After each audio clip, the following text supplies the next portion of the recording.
Have you ever really stopped to think about what happens when you stream a movie or, post a photo online? It all boils down to two fundamental things: an engine to do the work and a warehouse to store all the stuff. Today, we're going to pull back that curtain on the cloud and really understand its core building blocks: compute and storage. Okay, just imagine this for a second. You've got this brilliant app idea. It's ready to go, but you need a massive amount of computing power to get it off the ground. And I don't mean in a few weeks, I mean in the next 5 minutes. What do? Well, that exact problem is why the cloud was invented. You see, back in the day, the old way meant actually buying physical servers. It was slow, it was expensive, you had to deal with purchase orders and shipping, and then you had to rack them and stack them yourself. The cloud way just completely flips that on its head. You get access to almost unlimited power, like instantly. And it's all with total flexibility and a pay-as-you-go model. It's a huge shift from owning hardware to just renting it. So let's start with that engine, cloud compute. The real magic trick here is a concept called virtualization. So instead of being stuck with one physical machine, we can take these enormous, powerful servers and slice them up into smaller virtual computers that we can use for our app. Now, there are two main ways to build these virtual engines. On the left, you've got virtualization. This uses a special piece of software, a hypervisor, to create a whole complete virtual computer with its very own operating system. Think of it like having a totally separate computer running inside another one. Then on the right, you've got containerization. This is a much more lightweight approach. It just packages up the app and its essential bits, and all the containers share the main computer's operating system. It's kind of like putting your app in its own perfectly self-contained box. So when do you use which one? Well, if you need a completely separate, totally isolated environment, a virtual machine or VM is absolutely the way to go. But for modern apps, which are often built as a bunch of smaller, independent services, we call those microservices, containers are perfect. They're just so fast, efficient, and super easy to move around. Okay, so once you've picked your poison, VM or container, it's time to choose the specs. And just like with the car engine, you got to decide just how much horsepower you're going to need. The cloud providers, they basically offer you a whole menu of choices.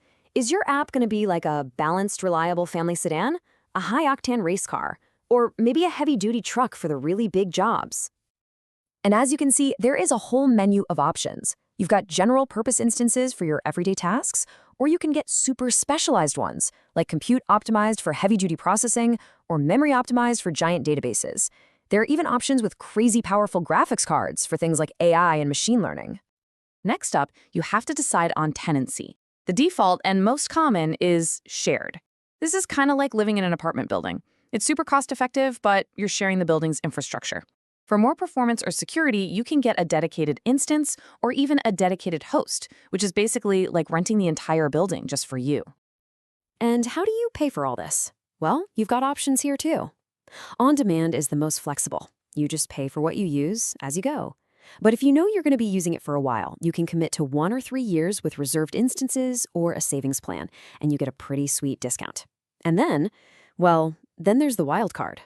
Spot instances. This is where you get to bid on the cloud provider's spare, unused capacity, and the potential savings are just massive. We're talking up to 90% off the regular on-demand price. It's an incredible deal for the right kind of job. Now, there is a catch. There's always a catch, right? The trade-off is that if the cloud provider needs that capacity back, your instance can be shut down with very, very little warning. So it's perfect for things that can be paused and resumed, but you probably don't want to run your mission-critical database on it. All right, so we've built our engine. Now, where are we going to store all of our applications' data? It's time to talk about the second core component, the cloud's gigantic software-defined warehouse. First up is block storage. The absolute best way to think about this is as a virtual hard drive that you plug directly into your compute instance. It's incredibly fast. So fast we measure it in IOPS, or input-output operations per second. This makes it perfect for things like databases that need lightning-fast, transactional access to data. Next, we have file storage. Now, this one is going to feel super familiar. It's basically a shared network drive. You get that classic folders and files structure that we all know, and it's accessible over standard network protocols. This is the ideal choice when you have a bunch of different computers or users that all need to access the same set of files. And finally, we get to the big one, object storage. This is the true internet-scale digital warehouse. Instead of files and folders, you store objects. An object is just your data plus a bunch of descriptive metadata, all tied to a unique ID. It's built to be massively scalable and incredibly durable, which makes it perfect for all that unstructured data like images, videos, log files, and pretty much all backups. Okay, now that we understand the basic storage types, let's dive into a more advanced, kind of philosophical challenge that every single cloud architect has to wrestle with, especially when they're designing these huge distributed systems. This simple statement right here, it's the foundation of a famous idea in computer science known as the CAP theorem. And it introduces a fundamental trade-off that is literally impossible to escape. The theorem really just boils down to these three guarantees. First, you have consistency. This means that anytime you ask for data, you are guaranteed to get the most recent, up-to-date version. Second, availability. This means the system always gives you an answer. It won't just leave you hanging. And third, partition tolerance. This means the system keeps on working even if there are network problems between its different parts. Now, here's the catch. You can only ever pick 2 out of the 3. And this right here is the bottom line. Because network failures are just a fact of life in these big systems, you are almost always forced to make a choice. Do you want to prioritize consistency, which might mean refusing a request so you don't accidentally return all data?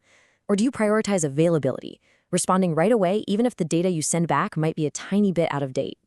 It's a tough call. Okay, we have covered a lot of ground, from the compute engines to the storage warehouses, and even some of the deep architectural choices that go into building this stuff. So let's bring it all together into a practical blueprint for you. Now this is a fantastic cheat sheet.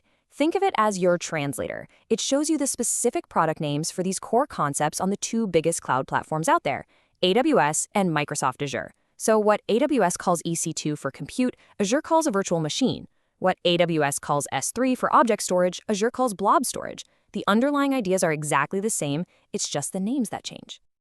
So let's wrap this up with the most important takeaways. First, cloud compute and storage are software-defined, which is what gives you all this incredible flexibility.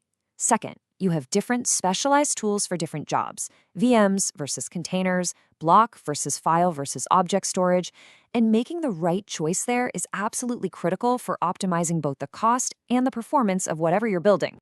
So we've laid out the fundamental building blocks of the entire modern internet. You've got the engine, you've got the warehouse, and you've got the architectural rules that hold it all together. The only question left is, what are you going to